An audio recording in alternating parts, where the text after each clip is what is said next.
Kinidnap siya, tapos ngayon papalayain? Nanay ko pa rin siya. Paano ko paniniwalaan na hindi siya pumatay sa mama ko?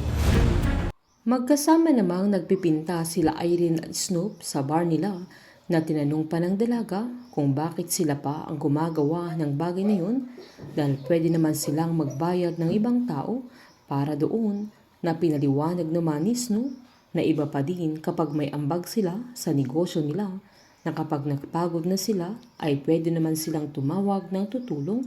Sabay hiniling pa niyang hayaan na siya na Irene na siya na ang gagawa, lalo't first time niyang magkaroon ng business na pumayag na managad ang dalaga na humirit pa si Snoop kung okay lang na sabihin din niyang business din niya yun na kahit maliit lang ang ambag niya na ganamang pumayag sa Irene kaya't natuwa naman si Snoop. Nagulat naman sila nang may dumating na mga pulis na may dalang warrant of arrest para kay Snoop dahil sa salang kidnapping kila Irene at Caroline na kahit pumalag siya ay wala na siyang nagawa na natanong pa niya ang dalaga lalo't si Irene lang ang pinagsabihan niya tungkol doon na nadulas naman sa Irene sa aya niya kaya nasabi niya na si Snoop ang driver ng mga kumidnap noon kay Caroline. Sa paglabas naman ni Annie mula sa selda niya ay agad silang nagyakapang mag-ina dahil nakapagpiyansa siya na agad namang sinabi ni Bingo na umuwi na sila. Hindi pa sila nakakalabas sa presinto ay dumating na naman ang warrant of arrest para kay Annie at Sherwin dahil sa pagpapakinap nila kila Caroline at Irene na agad silang umangal at agad tinanong ng attorney nila kung may warrant of arrest ang mga pulis na agad naman nilang itong inabot. Alam ni Annie sa sarili niya na totoo ang sinasabi ng mga pulis kaya kusa niyang sinabi na sasama siya sa mga ito kaya agad silang pinusasan kasama si Sherwin.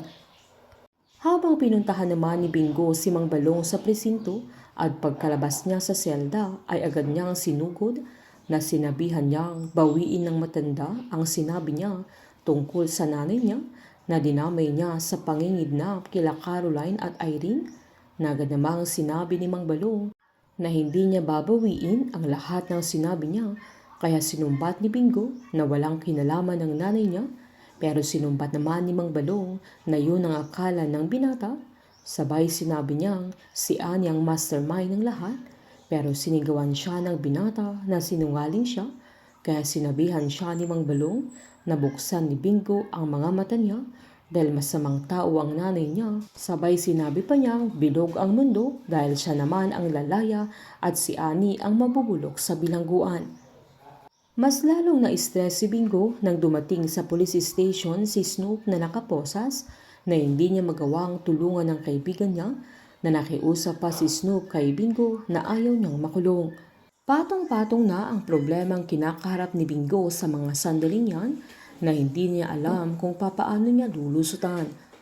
Ang alam ni Bingo na maayos na simula nila ng nanay niya ay kabaliktaran ang mga mangyayari dahil maikling panahon lang na makakasama niya si Annie dahil malapit na siyang mamatay na hindi kailanman sumagi sa isip ni Bingo.